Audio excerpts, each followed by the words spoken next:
hoje a gente vai conversar um pouquinho sobre mais 5 contos do Tolstói, dessa coleção de contos completos, que é uma coleção em 3 volumes, que vem nessa caixinha. Eu não tenho certeza se ainda dá para encontrar na Amazon essa caixinha, pelo menos. Se eu encontrar, eu vou deixar o link lá embaixo para vocês darem uma olhadinha. Mas enfim, no ano passado eu já tinha feito um vídeo sobre os 5 primeiros contos do primeiro volume, e agora eu vou dar continuidade então. O que eu estou fazendo aqui no canal é o seguinte: a cada livro do Tolstói que eu termino de ler, eu paro tudo e leio os 5 contos dessa coleção e faço um vídeo. Então até o momento aqui no canal você vai encontrar o projeto de leitura além do Guerra e Paz, que se eu não me engano rendeu por volta de 11 ou 12 vídeos. E também um livro contendo a trilogia, que é na verdade assim, uma autoficção, chamado Infância, Adolescência e Juventude. Tem um vídeo separado para cada um desses 3 componentes dessa trilogia, e agora então tá na hora de conversar sobre mais contos aqui com vocês. Bem, o primeiro conto lido então dessa segunda leva foi o conto intitulado Sebastopol, em agosto de 1855. Os contos de Sebastopol também formam uma trilogia. Os 2 primeiros contos de Sebastopol foram conversados no primeiro vídeo, vou deixar o link lá embaixo. Então nesse conto o Tolstói vai contar pra gente a história de 2 irmãos que vão à guerra. Já faz muito tempo que eles não se encontram e a gente vai acompanhar então o reencontro entre esses 2 irmãos. E o mais interessante aqui nessa história é a gente perceber a idealização da guerra por parte desses personagens, né? Então como cada um desses 2 irmãos que são tão diferentes encaram a guerra. Então, além da gente acompanhar durante a leitura essa idealização da guerra, a gente vai acompanhar também o choque de realidade. É um conto imperdível. Aí o próximo também eu gostei demais, gente. É um conto chamado A Nevasca, que vai contar pra gente o trajeto de uma estação a outra, tá? A gente não sabe exatamente pra onde esses personagens estão indo, no meio de uma nevasca. Então, quando a gente começa a ler esse conto, a impressão que dá é que vai ser uma viagenzinha rapidinha, né? Tipo, sei lá, você andar de uma estação a outra de metrô, qualquer coisa do tipo. Só que é no meio de uma nevasca. Então o conto inteiro é em câmera lenta. Tudo vai acontecer muito devagar e a gente vai sentindo o frio, né, que esses personagens estão sentindo também. A gente tem um narrador, a gente tem um amigo dele e a gente tem o cocheiro. Então, além da viagem ser em câmera lenta, todos os pensamentos deles, as memórias, as coisas que eles dizem, tudo é afetado, né, pela intempérie, e a gente vai acompanhando então essa lentidão que é proposital dentro desse conto, né, por causa da nevasca, como eu ia dizendo pra vocês. Eu tenho a impressão de que esse aqui é o tipo de conto que as pessoas talvez tenham uma certa dificuldade em gostar, digamos assim, simplesmente porque não faz parte da nossa realidade atravessar uma nevasca, mas o conto é espetacular. Na sequência vem um conto também que é incrível, gente. O conto se chama Dois os Sardos, e a gente vai acompanhar então primeiro a história do pai, que é um sardo e que é assim, um cara admirado pelos outros. Ele tem um temperamento estranho. Então ele não leva desaforo para casa, ele protege os amigos, as senhoras, aquela coisa, mas ao mesmo tempo que as pessoas o temem, as pessoas o admiram. E ele é um rapaz todo bonitão, então quando ele entra num baile, as moças ficam, né, todas apaixonadas, aquela coisa. Ele é rico, então sempre que ele pode ele tira os amigos de apuros. Então a gente vai acompanhar nesse conto um rapaz que perdeu tudo no jogo e tá lá desesperado pensando: ai meu Deus, eu desperdicei minha juventude. E ele vai lá e diz: não, mas quanto é que você tá precisando? Vai lá, resolve o assunto. Esse rapaz que ele ajuda, inclusive, é o irmão de uma moça por quem ele vai se apaixonar durante essa primeira metade do conto também. Aí a gente tem um corte e a gente passa a conhecer então o filho desse rapaz. Muitos anos se passaram, ele já morreu e agora a gente vai acompanhar o filho. E o filho é totalmente o oposto do pai. Ele é um cara assim, aproveitador.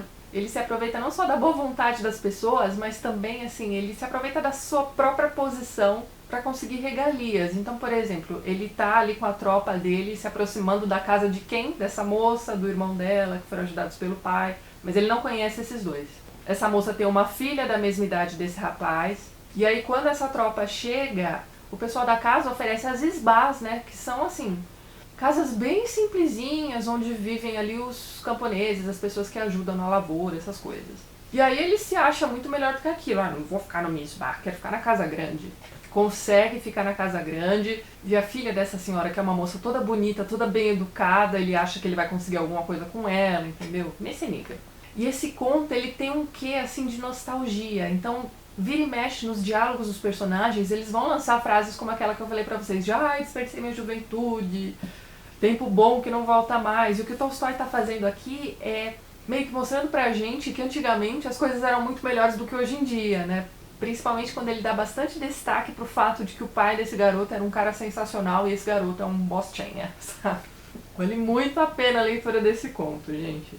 Depois vem um conto estranho chamado Das Memórias do Cáucaso. O narrador é um príncipe, e aí a gente tem que lembrar, o pessoal que já leu Guerra e Paz deve se lembrar das notas de rodapé. Um príncipe, na verdade, não precisa fazer parte da realeza, isso é um título comprado, como o título de conde, por exemplo.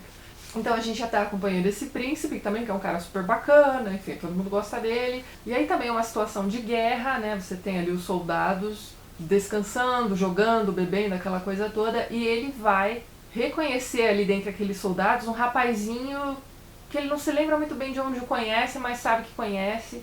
Então ele vai acompanhando as conversas dos outros soldados sobre aquele cara e vai se lembrando de quem ele é. É uma figura estranhíssima. Todos os outros soldados, né, ninguém gosta desse cara. E na primeira oportunidade que esse cara tem de conversar a sós com esse príncipe, ele vai, agarra a oportunidade e começa a contar toda uma história triste de como ele foi deserdado pelo pai, não tem dinheiro pra nada, não sei o que. E o príncipe se sente na obrigação de dar dinheiro pra aquele cara. Mas assim, num primeiro momento a gente acha que ele tá fazendo isso pra ajudar mesmo, mas depois a gente percebe que ele quer ajudar esse cara pra se livrar logo dele. É uma figura estranhíssima. É um conto estranho. Incomoda um pouco a leitura desse conto. E por fim, mais um conto sensacional chamado Manhã de um Senhor de Terra. Gente, esse conto vai contar a história desse rapazinho. Ele é jovem, mas ele herdou ali terras, aquela coisa toda. E certa vez ele resolve visitar essas terras. E aí ele tem aquele momento de epifania em que ele decide largar os estudos universitários para cuidar das terras e dos mujiques que trabalham ali. Então ele quer ajudar esses mujiques, melhorar a vida deles, dar educação, coisas desse tipo. Ele está cheio de boas intenções. Ele vai passar, o conto se passa meio que um ano depois que ele começou a fazer isso. Os familiares tentam convencê-lo de que isso é loucura, enfim, ele não quer nem saber, ele quer ajudar os mujiques. Então é isso, o que a gente vai acompanhar aqui é exatamente o que o título diz. É uma manhã na vida desse rapaz, então ele pega uma listinha de todos os pedidos que os mujiques tinham feito para ele, vai visitar um por um esses mujiques.